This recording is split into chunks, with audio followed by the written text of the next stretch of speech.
On the night the queen gave birth to twins, a curse was written in blood, a curse that would turn love into sin, and a daughter into her brother's forbidden bride. In the heart of a ruthless kingdom, a dark secret was born the night the queen delivered twins, a boy destined to be the heir, and a girl cursed by tradition. Banished from the palace, the black-haired princess vanished into shadows, her fate unknown. Years later, she returned, not as a stranger, but as a bride. The prince, who was her brother, brought her back as his wife. Their union shook the walls of the palace. Were they husband and wife, or brother and sister bound by forbidden love? As whispers of betrayal spread, the king, her own father, hunted her like a starving beast, and in the darkness of the palace, one question lingered. Would the black-haired princess gift her brother a new heir, or would she be sacrificed to silence the sin that should never have been? The storm was wild that night. Thunder shook the palace walls. Rain poured so hard it felt like the heavens were crying with her. Inside the royal chamber, Queen Mariana lay on a bed of silk sheets, but her body was twisted with pain. Her face was pale. Her hands clutched the blanket as another wave of agony struck her. Beside her, the old midwife leaned close. "Your Majesty, hold on. You are very close. One more push. Just once more, and the child will be here." Tears rolled down Mariana's face. Her lips trembled as she whispered, "If it is not a boy, the king will kill this child. He wants only a son, an heir. I cannot give him another daughter. I cannot bear his rage." Her voice broke. Her sobs mixed with the storm outside. The midwife pressed her hand gently, her wrinkled eyes full of loyalty and pain. "Don't lose courage, my queen. Push once more. For the life of your child, push." Mariana closed her eyes, gathering her last strength. She screamed through the storm, and then the sound of a baby's cry filled the room. The midwife's face lit with relief. She quickly cleaned the child, wrapped him in a cloth, and whispered joyfully, "A boy, your Majesty, a son, a prince has been born." Mariana's chest rose and fell as joy washed over her face. She kissed her baby's forehead again and again. "Thank God, thank you. You have saved me, my innocent child, my little prince." But before her relief could settle, another sharp wave of pain shot through her. Her body convulsed. The midwife froze. "What? No, this cannot be. Another child is coming." Mariana's scream pierced the night again. The storm roared as if the skies were tearing open.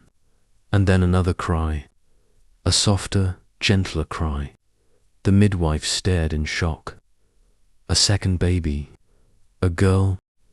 She lifted the tiny newborn in her trembling hands and showed her to the queen.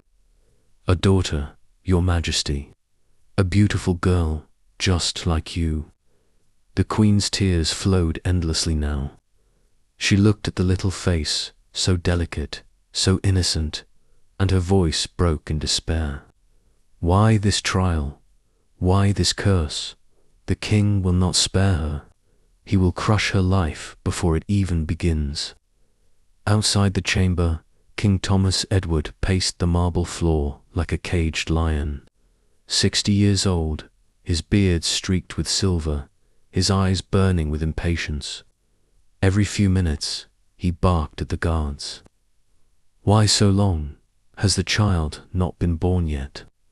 The pounding of fists came at the door. The midwife turned to the queen in fear. "Your Majesty, the king grows restless. He will burst in any moment." Mariana's breathing grew frantic. She clutched the midwife's hand with all her strength. "Please, listen to me. Take her. Take my daughter away from this palace. Hide her where the king will never find her. Swear to me. Don't tell him. Tell him only of the sun, only of the air." Her tears dripped on the newborn's cheeks as she begged. The midwife's own heart trembled, but she nodded. "Yes, my queen, I will protect her." The sound of boots and voices grew louder outside. The door creaked as guards prepared to open it. In panic, the midwife wrapped the baby girl in a cloth. She rushed to the side door, where the queen's loyal maid was waiting in the shadows. Without a word, she pressed the infant into the maid's arms. "Go, take her far away. Do not look back. Protect her with your life." The maid's eyes filled with tears, but she obeyed. Clutching the child to her chest, she disappeared into the storm. At that very moment, the chamber door flung open. King Thomas stormed in, his eyes blazing. "Where is my heir?" he demanded. The midwife, steadying her shaking hands, lifted the baby boy and presented him. "Your Majesty, a son, a prince, a future king." Silence fell, and then the king's roar echoed through the halls. "Ha, a son. My queen has given me a son. My blood, my heir, my legacy." His laughter shook the chamber as he raised his arms high. "Tonight, the kingdom celebrates. Tonight, the new king is born." Outside, the storm raged on. Inside, the queen lay broken. Her eyes stared into the emptiness. She had her son, but her daughter was gone, gone to the darkness beyond the palace walls. And though her heart bled, she whispered silently, "It is for her own good. May God protect my little girl." The maid ran through the dark corridors. Her hands clutched the baby tight against her chest. Every breath burned in her throat. The sound of the storm roared louder than her own heartbeat. She slipped through a broken gate at the back of the palace. The rain lashed down like arrows. Her dress was soaked. Her hair clung to her face. But she did not stop. She could not stop. Behind her, the palace still glowed with faint light. The king's guards were everywhere. If even one of them saw the child in her arms, she knew what would happen. The baby would be killed, and she would be called a traitor. Her legs trembled as she moved across the muddy ground. The river's sound grew louder. The storm had turned it wild, merciless. Waves crashed against the banks, pulling branches and broken logs away. Then it happened. A guard's voice cut through the night. "Who goes there?" "Stop." The maid froze. Her eyes widened in terror. 2 guards had spotted her. Their boots splashed in the mud as they ran toward her. Her heart stopped. She held the baby closer, whispering with trembling lips, "Forgive me, little one. Forgive me." She looked around desperately. Darkness everywhere. Only the flash of lightning lit her path. The guards were closer now. She could hear the clinking of their swords. And then an idea struck her like a thunderbolt. There, by the trees, a wooden basket, a carpenter's work left behind, small, fragile, but strong enough. She rushed toward it. Her hands shook as she placed the baby inside. The baby whimpered, tiny and helpless. The maid's tears mixed with the rain. "Live, please, live. Even if I cannot." She tied the lid, her fingers numb from the cold. Lightning split the sky. Thunder shook the ground. She pushed the basket into the raging river. The current grabbed it instantly. The little cradle of wood floated, spun, and was carried away into the black night. The guards reached her. One grabbed her arm, pulling her back. "What did you steal from the palace?" he demanded. The maid shook her head. Her lips quivered. Nothing, nothing. But her eyes betrayed her fear. The guards exchanged looks. Suspicion turned to rage. Before she could move, steel flashed. A sword struck. Her scream was swallowed by the storm.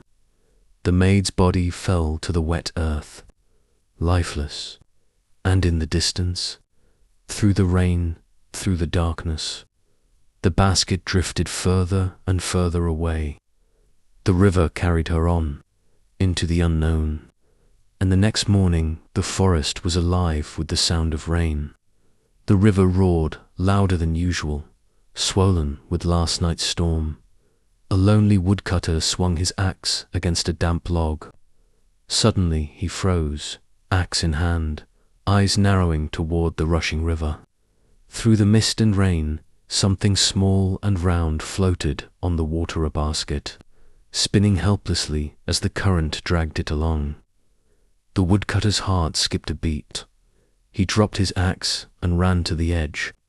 With one desperate lunge, he plunged his hands into the icy water and dragged the basket out onto the muddy bank. The lid was half loose. His fingers trembled as he pulled it open. Inside was a child, a baby girl, her breath shallow, barely there. She whimpered weakly, almost too faint to hear. The woodcutter gasped. Dear heavens, who would abandon a child like this? As he pulled the baby closer, his eyes caught on the shawl wrapped around her. Not an ordinary shawl, its fabric was rich, woven with golden thread, delicate embroidery shining even through the rain. He whispered to himself, his voice trembling, "This child, she belongs to the palace." The woodcutter pressed her gently to his chest. "No, I can't leave you here. If the river didn't take you, the wolves will. No, you're coming with me." He carried her back to his hut, a small, humble home made of clay and wood, standing at the edge of the forest. Smoke curled faintly from its chimney, the inside warm with a tiny fire.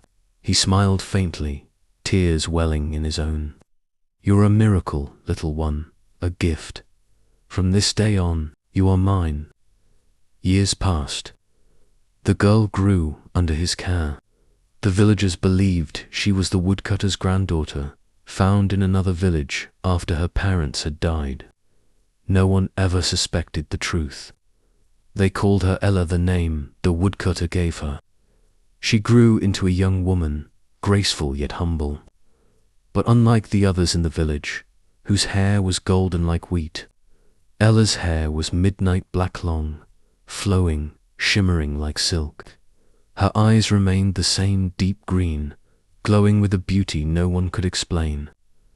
Whenever she walked through the village, people stopped in their tracks. Women whispered, men stared in silence. Even the children hushed, awed by her presence. "Look at her," they whispered. "Such beauty. But where did it come from?" But Ella knew nothing of her true blood. To her, she was simply the woodcutter's daughter, raised in a hut of clay and love. One morning, Ella wandered into the forest with a basket, humming softly as she picked wildflowers. The sunlight broke through the trees, painting her in golden rays. Her laughter echoed faintly among the branches. She didn't know that someone else was there. A young prince. He was tall, strong, dressed in hunting leathers, his bow slung across his shoulder. His horse grazed nearby as he searched for deer. But when his eyes caught sight of her, his heart stopped. He stepped closer, hiding behind a tree, watching as she bent to gather flowers. Her hair fell over her shoulder like a waterfall of black silk. The prince had seen countless women in his life, daughters of lords, princesses from neighboring kingdoms, but never had he seen anyone like her. Whispering to himself, he said, "She's breathtaking." Ella suddenly looked up, sensing something. Her green eyes met his through the trees. The prince froze. Their gaze locked. Time itself seemed to pause. The forest went quiet, the wind holding its breath. He stepped forward slowly. "Forgive me. I didn't mean to startle you." Ella clutched her basket nervously. "Who are you?" He bowed slightly, smiling. "Just a traveler, though perhaps not lost, if fate brought me here." Her cheeks flushed pink. She turned away, biting her lip. "Wait," he said quickly. His voice softened. "I only wish to know your name." She hesitated, then whispered, "Ella." The prince smiled warmly. "Ella. A name as beautiful as its owner." Her heart thumped wildly. She lowered her gaze, unable to meet his eyes. No man had ever spoken to her like this before. He took a step closer, his tone almost a whisper. "I have seen noble women draped in jewels, princesses wearing crowns of gold, but none shine like you. Who are you, really?" Ella shook her head, laughing nervously.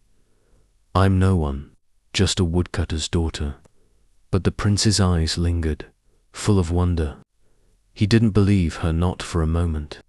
For a long second they stood there, the silence between them filled with unspoken words, unspoken feelings. Then suddenly Ella turned and ran. Her basket dropped, flowers scattering across the forest floor. She didn't look back, though her heart raced, her face flushed red. She burst into her small clay home, shutting the door behind her, pressing her back against it. Her chest rose and fell quickly. She touched her face, feeling the warmth on her cheeks. Why was he looking at me like that? She whispered to herself, her lips trembling into a shy smile. Through the wooden cracks, sunlight spilled in, but in her mind, she still saw his eyes blue, sharp, filled with admiration and something deeper, something dangerous. The night was heavy with thunder. Rain poured down in endless sheets, beating against the clay walls of the little hut. The forest groaned as the wind howled, lightning flashing through the cracks of the wooden door. Inside, Ella sat close to the fire, her knees pulled to her chest. The woodcutter, her only family, was asleep in the corner, his breath shallow but steady. Suddenly, knock, knock. The sound cut through the storm. Ella froze. Her heart leaped into her throat. Who would come at this hour, in this weather? She whispered, her eyes wide with fear. The knocking grew louder. Bung, bung, bung. With trembling hands, she stood. Step by step, she approached the door. The storm's roar made the silence inside unbearable. Slowly, she lifted the latch and pushed the door open. And there he was. The prince. Rain drenched his hair, plastering it against his forehead. His cloak clung to his broad shoulders, torn at the sleeve, stained faintly with blood. His chest rose and fell heavily, and yet, when his eyes fell on Ella, his lips curved into a soft smile. "My lady," he whispered, voice hoarse, "would a wounded traveler find shelter here?" He chuckled softly, though pain flickered in his expression. "No, fate followed me, and it led me back to you." For a moment, they just stared at each other, rain dripping from his cloak, thunder shaking the sky. Her breath came fast, her heart pounding louder than the storm. Without thinking, she stepped aside. "Come in." He staggered past the threshold, his boots leaving muddy prints across the floor. Ella shut the door quickly, turning back to him. "You're hurt," she exclaimed, rushing to his side. "Sit, please." He lowered himself onto the old wooden bench, groaning slightly. She hurried to fetch cloth and water, kneeling before him. Her hands trembled as she touched his arm, cleaning the wound. The prince watched her quietly, his blue eyes softer than she had ever seen. You care for me, though you don't even know my name. Ella glanced up shyly, her cheeks burning. Names don't matter. When someone is in pain, he smiled faintly. Then let me give you mine. I am Prince Adrian, son of this kingdom. Ella froze, her hand still pressing against his wound. Her lips parted in shock. A prince. He nodded slowly. And who are you, Ella? You say you are a woodcutter's child, yet your beauty, it does not belong to this world. Her face turned crimson. Please, don't say such things. I must, Adrian said, leaning closer, for the truth sits heavy in my heart. From the moment I saw you, I was lost, and tonight the storm led me to your door. Tell me, Ella, do you believe in destiny? Her eyes met his, green against blue. The fire crackled between them, thunder rumbling outside. Slowly, she whispered, Perhaps I do. Hours slipped away as the storm raged outside. The prince and Ella sat close to the fire, speaking in hushed tones. He told her of his life, the palace halls, the duties, the loneliness of being surrounded by people, yet truly known by none. She told him of her simple days, her grandfather's kindness, her dreams that always ended at the edge of the forest. Adrian leaned back, gazing at her with a smile. You laugh with more joy than all the nobles I've met. You speak with more honesty than all the courtiers in my father's hall. You are the one I have been searching for. Ella's cheeks warmed, her lips trembling, and yet, I am no princess. Adrian reached for her hand, his fingers brushing hers. No, you are more. You are mine. She looked down at their joined hands, her heart thundering louder than the storm. Before the dawn, when the fire burned low and the rain softened to a gentle drizzle, Adrian stood, pulling Ella gently to her feet. His eyes burned with resolve. Ella, he said firmly, I cannot leave this house without you. I will not return to the palace and pretend my heart belongs elsewhere. Tonight I will make you my wife. Her breath caught. What? Here now? He nodded. Why wait for sunlight? The stars and the storm will be our witnesses. My vow is true whether spoken in a palace or a humble hut. Tears welled in her eyes. But my grandfather will bless us from heaven, Adrian whispered. Say yes, Ella. Give me your hand, your heart, your soul, forever. Her lips quivered, then curved into a trembling smile. Yes.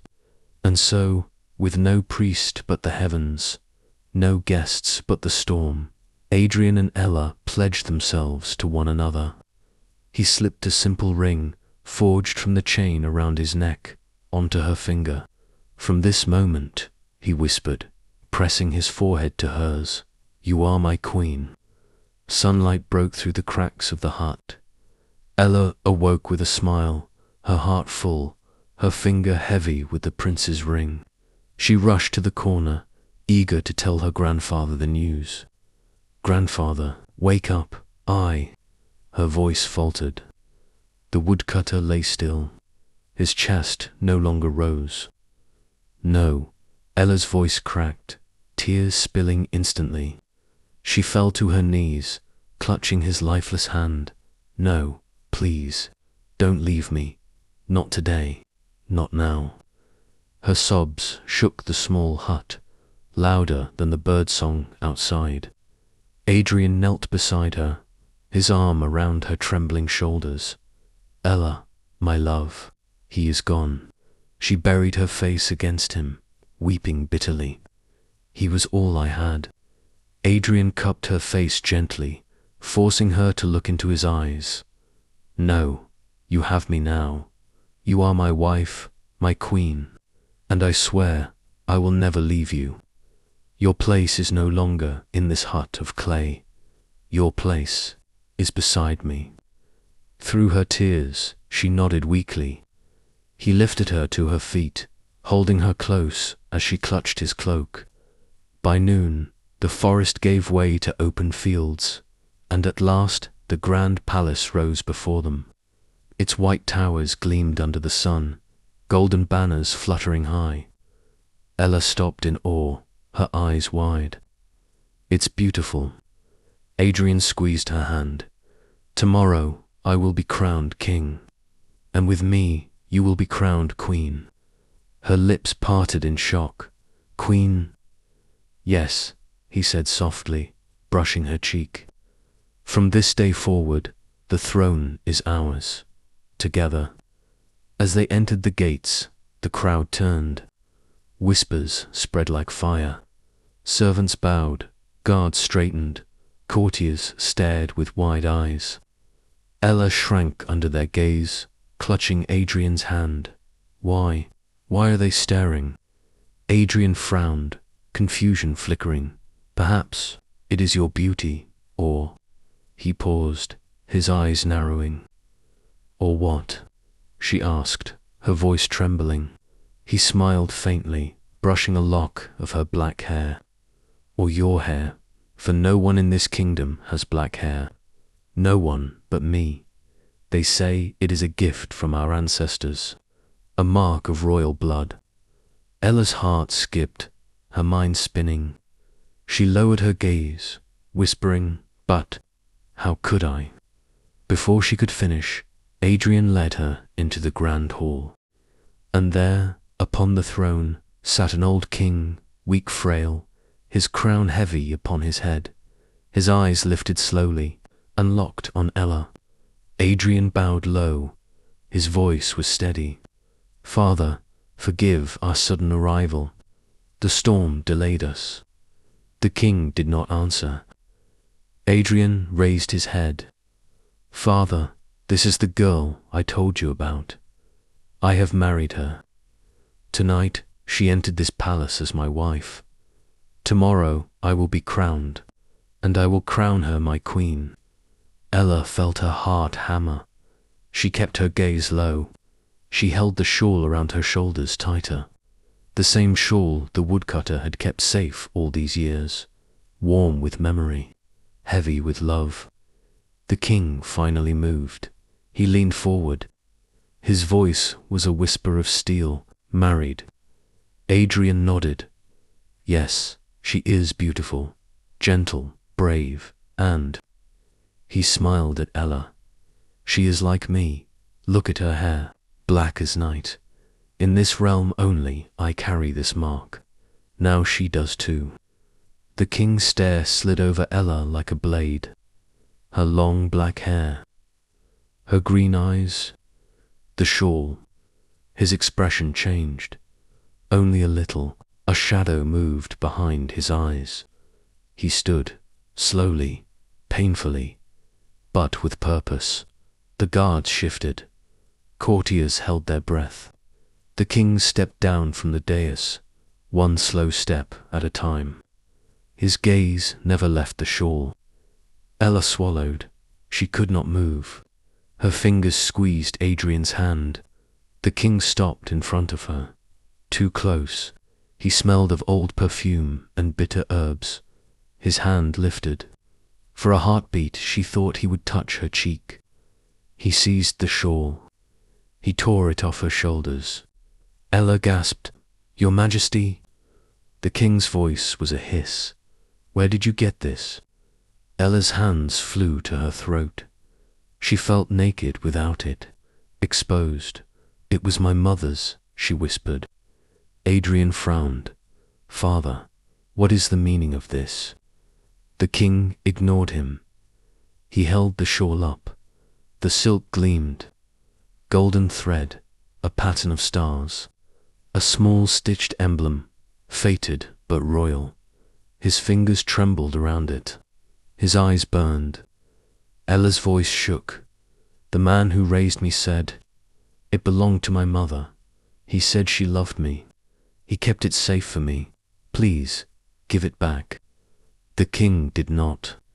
Hatred slid over his face like a mask lowering. He turned to the guards. "Seize her." "What?" Adrian stepped forward. "Father, no." Swords rasped free. Steel flashed. The guards formed a ring around Ella. She backed into Adrian's chest, her breath tearing. "Adrian, stand down," Adrian roared. "She is my wife." The king's lip curled. "Wife." He moved closer to Ella again. He gripped her wrist cruelly. She winced. Adrian grabbed the king's arm. "Let her go." The king's gaze cut to his son. "Walk with me." Without warning, he yanked Ella forward. She stumbled. The guards tightened the circle and drove them toward the side passage, the dark one, the cold one, the one that led below. "Father," Adrian shouted, following, shoving a guard aside. "Stop this." But the king did not stop. He dragged Ella through the arch, down the stone stair, into the belly of the palace where the air was damp and the torches hissed in the draught. Ella's steps slipped on wet stone. She tried to pull free.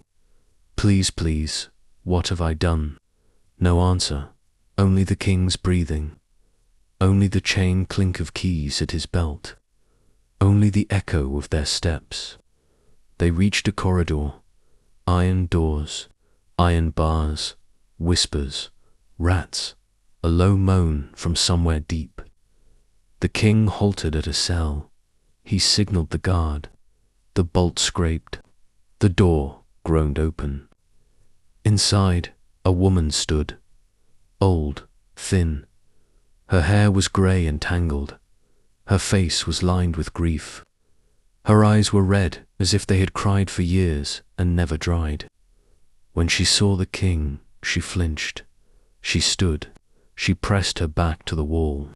Her hands trembled in the air like frightened birds. "I know nothing," she blurted, panic pouring out of her. "I swear it, Your Majesty. I know nothing. I told you 1,000 times." The king shoved Ella forward into the torchlight. "Look." The old woman's eyes slipped to the girl. They widened. Her lips parted. Her knees weakened. "No. No. No." Adrian stepped to Ella's side, arm around her shoulders. "Who is this woman?" "Father, explain yourself." The king ignored his son again. He pointed at Ella's hair. Black. He pointed at her eyes. Green. He lifted the shawl. "This—" His voice dropped to a snarl.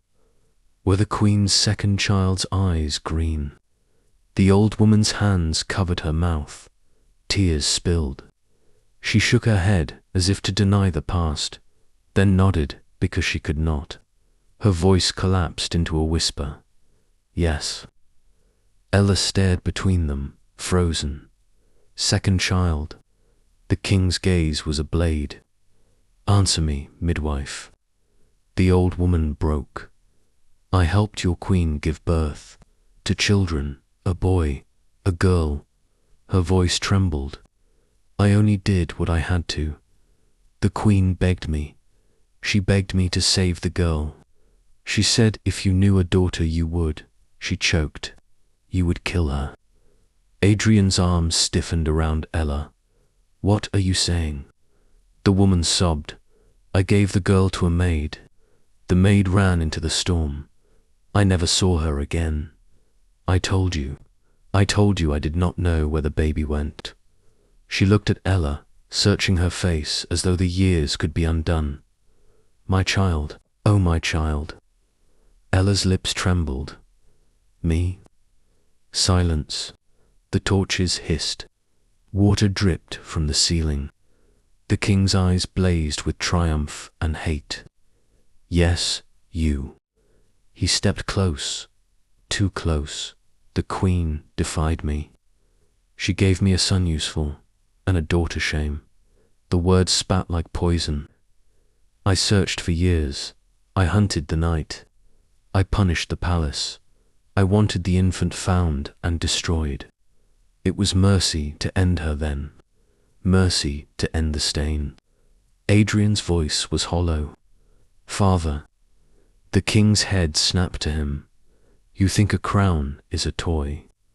You think our bloodline bends to tears. In this family, sons carry the name, sons wear the crown, daughters bring ruin. Ella's breath came in shards. Ruin for being born.